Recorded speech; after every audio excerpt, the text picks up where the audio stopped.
Hello friend, good morning. स्वागत है आपका आप ही के यूट्यूब चैनल पे। तो आज है शुक्रवार और मार्केट हॉलीडे पे है।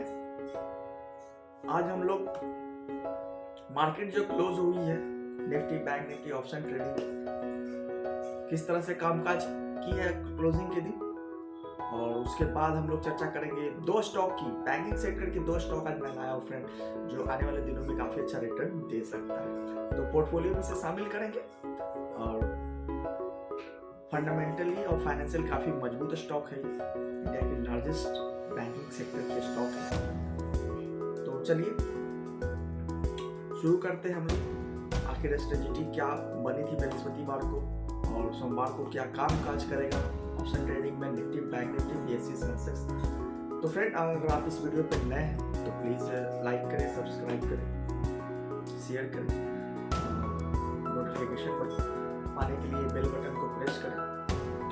तो फ्रेंड, आप देख रहे हैं कि काफी मार्केट में हमने 3-4 दिनों से जो निकल कर आ रहा था रशिया यूक्रेन के बीच तनाव था, तो फिलहाल ये तो मार्केट के लिए कुछ नेगेटिव न्यूज निकल कर नहीं आया है, क्योंकि देखा जा रहा है कि दोनों की युद्ध के बीच कोई तीसरा कंट्री इसमें शामिल नहीं हो रहा है।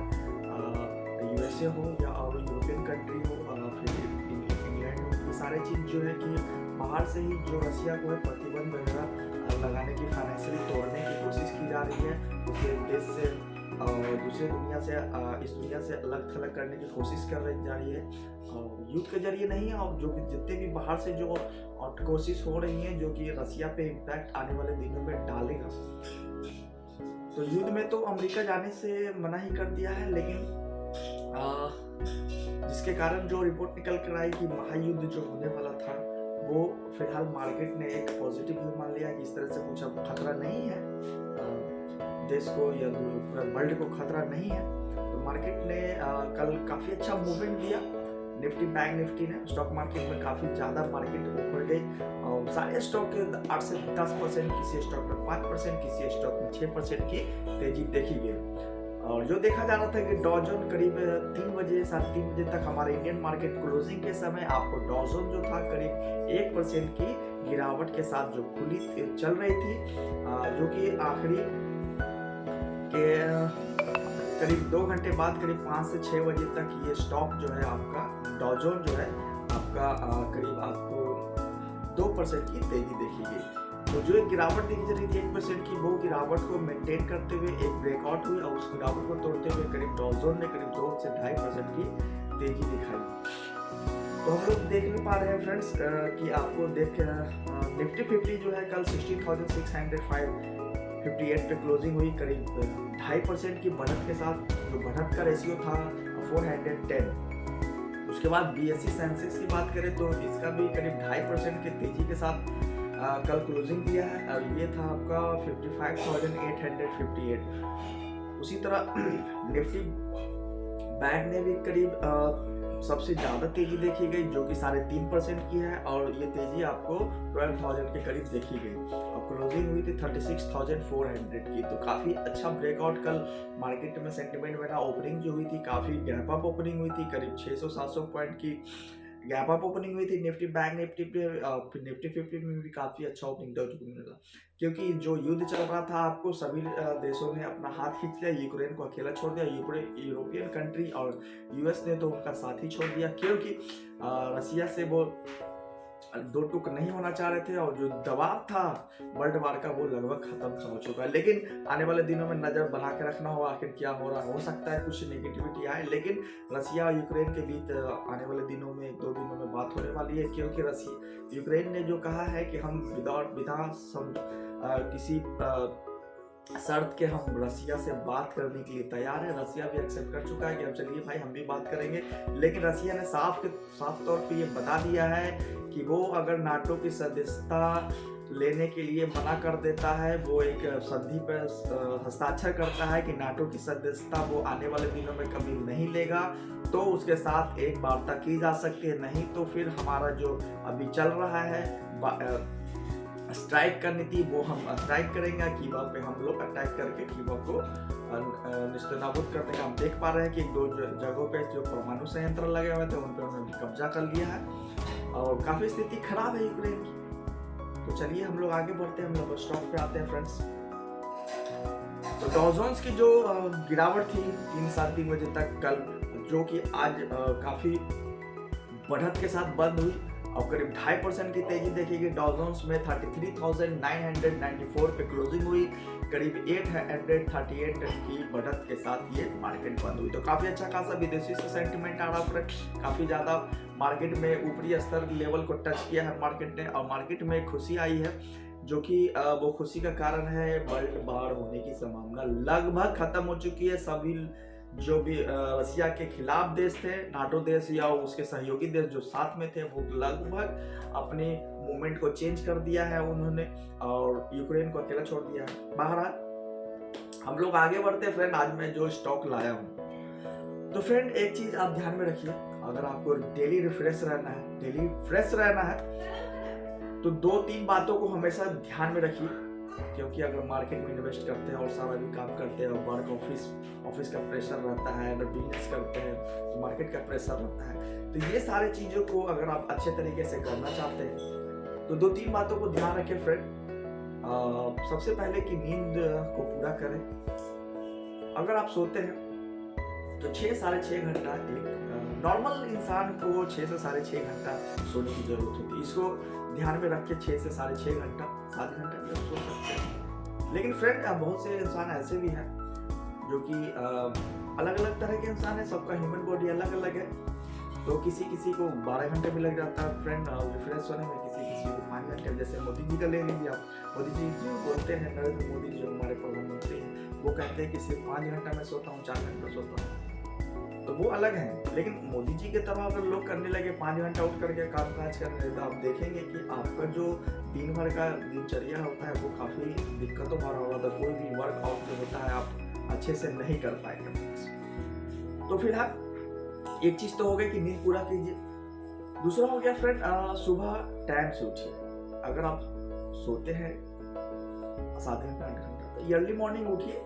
अर्ली मॉर्निंग उठने से आपका सारा काम है जो सिस्टमेटिक ढंग से चलता रहेगा। और उसके बाद तीसरा कारण है फ्रेंड्स कि आप वर्कआउट कीजिए। सुबह उठते हैं तो थोड़ा बहुत वर्कआउट करना, एक्सरसाइज करना बहुत जरूरी है। शरीर को एक स्फूर्ति आती है, एनर्जी जनरेट होता है। आप दिन भर जो काम करते हैं वो काम में एक एनर्जी जनरेट होती है, वो काम में एक अलग सा एनर्जी आ जाता है, जो काम आपको, जो स्पीड पहले थी उससे लाखों हजारों गुना वो बढ़ जाता है। दूसरा फ्रेंड्स, जंक फूड का इस्तेमाल कम करें। जंक फूड का जहां तक हो गया फ्रेश फूड इस्तेमाल करें। मोटा अनाज जो होता है, ग्रेन अनाज, ये 4-5 कारण है आप यूज करें डेली, आपका स्वास्थ्य अच्छा रहेगा। चलिए आगे बढ़ते हैं। आज फ्रेंड हम चर्चा करेंगे 2 बैंकिंग स्टॉक की। 2 बैंकिंग स्टॉक अपने पोर्टफोलियो में शामिल करें, जो मैं बताने जा रहा हूँ। वो क्या है कि आने वाले दिनों में काफी अच्छा रिटर्न दे सकता है। हालांकि ये बहुत अच्छा स्टॉक है, अभी भी इन्होंने काफी अच्छा खासा रिटर्न दे रखा है। लेकिन अगर ये जिस हिसाब से रफ्तार से एक ब्रेकआउट होकर ऊपर की ओर जा रही है, तो काफी अच्छा स्टॉक आपको पोर्टफोलियो में शामिल करते हैं, तो 10 सालों में, 5 सालों में, 3 सालों में दुगना से तिगुना आपको रिटर्न दे सकता है। तो ये सब स्टॉक आपको लाइफ सेविंग स्टॉक है फ्रेंड, बोला भी जाता है फ्रेंड। स्टॉक मार्केट में ये बोला भी जाता है कि एक स्टॉक, सिर्फ एक स्टॉक आपकी लाइफ को बदल सकता है। तो पोर्टफोलियो में ऐसा स्टॉक शामिल करें कि आने वाले दिनों में काफी अच्छा रिटर्न दे। तो चलिए हम शुरू करते हैं स्टॉक। अब वो स्टॉक है फ्रेंड्स, पहला स्टॉक हम लेकर आते हैं एक्सिस बैंक।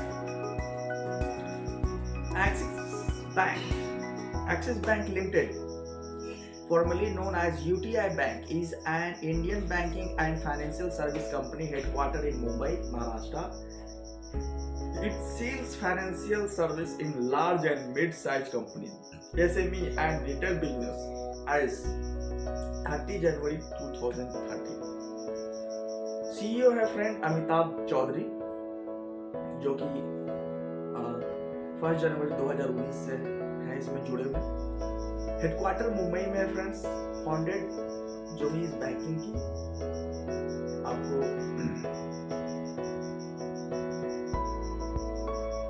3 दिसंबर 1993 को फ्रेंड्स।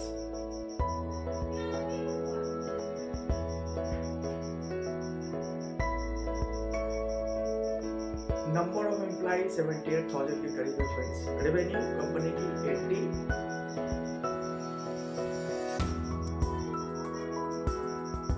80 करोड़ के करीब है। तो 5 डेज का अगर हम चार्ट देखते हैं फ्रेंड, फिलहाल निफ्टी एक्सिस बैंक जो है आपको कामकाज कर रही है 760 के करीब, और ये एक आपको 1 मंथ का जो ब्रेकआउट है इसका 780 पे काम 793 पे ये एक ऊपरी स्तर से नीचे की ओर ब्रेकडाउन हुई है। तो फ्रेंड ये ब्रेकडाउन होने के कारण आप देख रहे हैं कि विदेशी सेंटीमेंट काफ़ी अच्छा नहीं है और मार्केट में एक जो बना हुआ है जिसके कारण सारे स्टॉकों में गिरावट आई। तो ये स्टॉक भी गिरा है, लेकिन आने वाले दिनों में काफ़ी अच्छा ऊपर की तरफ मूवमेंट रहेगा इसका। तो इसकी हम थोड़ा सा फंडामेंटल और फाइनेंशियल पे चर्चा कर लेते हैं फ्रेंड। तो इसका मार्केट कैप हम जहाँ तक देख पा रहे हैं करीब 2,32,000 करोड़ के करीब है। 2,32,000 करोड़ के करीब इसका आपको मार्केट कैप है। पी वैल्यू 28.98 है, तो काफ़ी अच्छा माना जाएगा कि इसका पी वैल्यू ज़्यादा नहीं है। मार्केट जो अपना स्टॉक का एक वैल्यू है, वैल्यूएशन से ज़्यादा नहीं है, एक वैल्यू पे है इसका स्टॉक, जो कि आप किसी भी समय आप इसको बाय कर सकते हैं। तो फ्रेंड इसका हम अब जहाँ तक हम लोग शेयर होल्डिंग पैटर्न की बात करते हैं, तो शेयर होल्डिंग पैटर्न प्रमोटर सिर्फ 9.71 के करीब है, और एफआईज की एंट्री काफ़ी ज़्यादा है। एफआईज ने 47.844 की इसमें एफआईज की बहुत ज़्यादा भागीदारी है, जो कि एफआईज आपसे फॉरेन इंस्टीट्यूशनल इन्वेस्टमेंट की बहुत ज़्यादा इसमें हिस्सेदारी है। तो वो वही एफआईज की एंट्री वही होती है फ्रेंड जहाँ के रिटर्न काफ़ी अच्छा खासा मिलता है। एफआईज की इसमें एंट्री आप 47.4%, जो काफ़ी अच्छा है। डीआईज की एंट्री है 30.21 के करीब। इसको तो देखा जाता है डीआईज जो हमारी मार्केट की जान है फ्रेंड, डीआईज ने इसमें 30% के करीब इन्वेस्टमेंट कर रखा है, जो काफ़ी अच्छा है। दूसरी तरफ पब्लिक पे आते हैं। पब्लिक की शेयर होल्डिंग करीब 12.64% है फ्रेंड्स, तो काफ़ी अच्छा माना जाएगा। इसमें मिला जुला का प्रमोटर एफआईज और डीआईज की जो शेयर होल्डिंग पैटर्न है काफ़ी अच्छा है। फाइनेंशियल पे चर्चा करें फ्रेंड, तो कंपनी की फाइनेंशियल जो है रेवेन्यू ईयर और ईयर काफ़ी बढ़ता जा रहा है। 2021 में 64,900 के करीब थी, 2020 में आपको 63,750 थी, 2019 में जहाँ पे आप देखेंगे कि कोरोना का काफ़ी ज़्यादा अच्छा सेंटिमेंट बना था, मार्केट में बहुत ज़्यादा गिरावट देखा, उस समय भी रेवेन्यू इनका 56,000 के करीब लगभग था। तो फ्रेंड हम बैलेंस इनकम स्टेटमेंट चेक करते हैं, तो हमें सामने दिखता है कि कंपनी का जो टोटल इनकम है 22,000 के करीब है। अदर इनकम जो है 4,000 के करीब है, और इंटरेस्ट अर्न जो है इनका जो होता है, इंटरेस्ट अर्निंग जो होता है क्वार्टर जो कि 17,000 के करीब है। दूसरी तरफ बैलेंस शीट पे हम चर्चा करेंगे फ्रेंड, आखिर बैलेंस शीट एक्सिस बैंक का कैसा है। तो बैलेंस शीट जहां तक मैं देख पा रहा हूँ फ्रेंड, शेयर कैपिटल 6.2 के करीब है इसका, और टोटल लायबिलिटी है आपको 10,000 के करीब, डिपॉजिट है आपको 70,000 के करीब।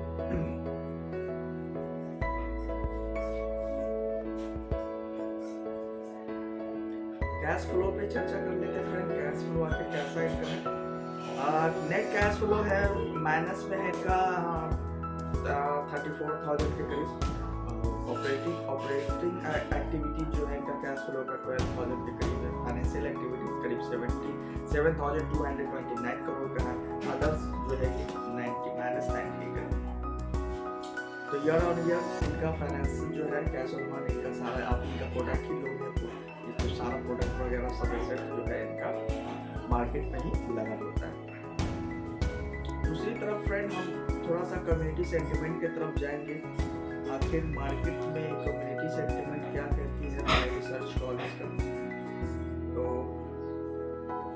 फ्रेंड हमारा जो ये है इसका प्राइस एंड वॉल्यूम पर जहाँ चर्चा करते हैं, बृहस्पतिवार को जो था इसका ट्रेड वैल्यू करीब 1 करोड़ के करीब है और इसका जो डेरिवेटिव्स कॉम्बाइंड डिलीवरी हुई करीब 53 लाख के करीब हुई। तो मार्केट में काफ़ी ज़्यादा वॉल्यूम बढ़ा हुआ है इसका।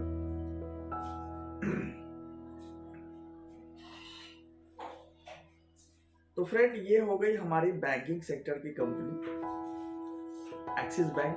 एक्सिस बैंक को आप अपने पोर्टफोलियो में शामिल करें क्योंकि मैनेजमेंट की तरफ से जो रिपोर्ट निकल कर आया फंड रेज करने का, इन पे काफ़ी अच्छा खासा मिलेगा। इनका बहुत सारा चल रहा है मैनेजमेंट की तरफ से कि कंपनी को, ऑर्गेनाइजेशन को किस तरह से आगे और ले जाएगा। तो टारगेट रखिए फ्रेंड, ये आने वाले दिनों में 6 से 7 महीने में ये टारगेट जो है कि आपको करीब आपको 950 के करीब ये जाने वाला है। तो स्टॉप लॉस के साथ आप इसे 700 का स्टॉप लॉस लगाकर 950 पे दे सकते हैं। टारगेट इसका 950 है फ्रेंड्स, जो कि आने वाले दिनों में अचीव कर सकता है। तो चलिए फ्रेंड, ये हो गया एक्सिस बैंक के बारे में। दूसरा हमारा स्टॉक है Kotak Mahindra bank. Kotak Mahindra bank limited is an Indian banking and financial service company headquartered in the city of Mumbai, India. It's a bank. It's offer bank product and financial service corporation retail investor के लिए। इसकी जो CEO है कोटक उदय कोटक है, headquarter Mumbai में है। Founded कभी हुआ है ये 2003। सब्सिडियरी कंपनी है Kotak life insurance, Kotak security, ये सारी चीजें हैं। तो फ्रेंड अभी फिलहाल कोटक महिंद्रा बैंक जो है कि 1862 पे रन कर रहा है और कल इन्होंने जो दिया है 4% की तेजी, काफ़ी अच्छा मूवमेंट आया। कल इसमें जो हुआ था 67 रुपीज़ की, इसमें आपको बढ़त देखने को मिली। तो 5 डेज का हम लोग चार्ट देख रहे हैं फ्रेंड। तो 5 डेज के चार्ट के अनुसार ये जो है मार्केट 1900 के करीब ये मार्केट टच किया था। उसके बाद एक मार्केट में जो गिरावट देखने को मिली विदेशी सेंटीमेंट के कारण, बाढ़ के कारण, उसके कारण मार्केट में गिरावट देखने को मिली, जो कि आपको 1783 पे ये लास्ट मिनिमम बॉटम को टच किया है। उसके बाद मार्केट आपको 1862 पे रन कर रहा था। फ्रेंड 1 मंथ का अगर हम चार्ट देख पाते हैं तो 1 मंथ का जो चार्ट है आपको इसका जो बॉटम है 1746 का है और ऊपरी लेवल आपको 1942 के करीब। तो फ्रेंड काफी अच्छा मूवमेंट दिखा रहा है, एक अच्छा खासा ब्रेकआउट होगा मार्केट में अब। और मार्केट जहां तक हम लोग थोड़ा इसका फाइनेंशियल और फंडामेंटल को देख लेते हैं कि क्या कहता है इसका फाइनेंशियल फंडामेंटल। 3,68,000 करोड़ के करीब इसका मार्केट कैप है। पी वैल्यू 28 है, काफी अच्छा माना जाएगा पी वैल्यू। तो उसके बाद हम लोग मार्केट में आप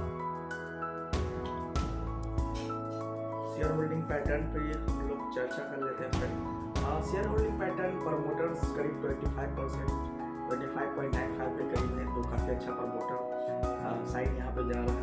एफआईस की एंट्री जो है कि आपको 42.06 है। एफआईस की एंट्री काफी अच्छा दमदार देखने को मिली। एआईएस की एंट्री 50.6 पर थोड़ा कम है एआईएस की एंट्री, लेकिन फिलहाल अच्छा है स्टॉक की एआईएस की एंट्री। पब्लिक की एंट्री 16.46 है, काफी दमदार स्टॉक है, काफी मनी वेटेड स्टॉक है। पब्लिक एंट्री थोड़ा कम है, 16.46 के करीब है फ्रेंड्स। Form sentiment,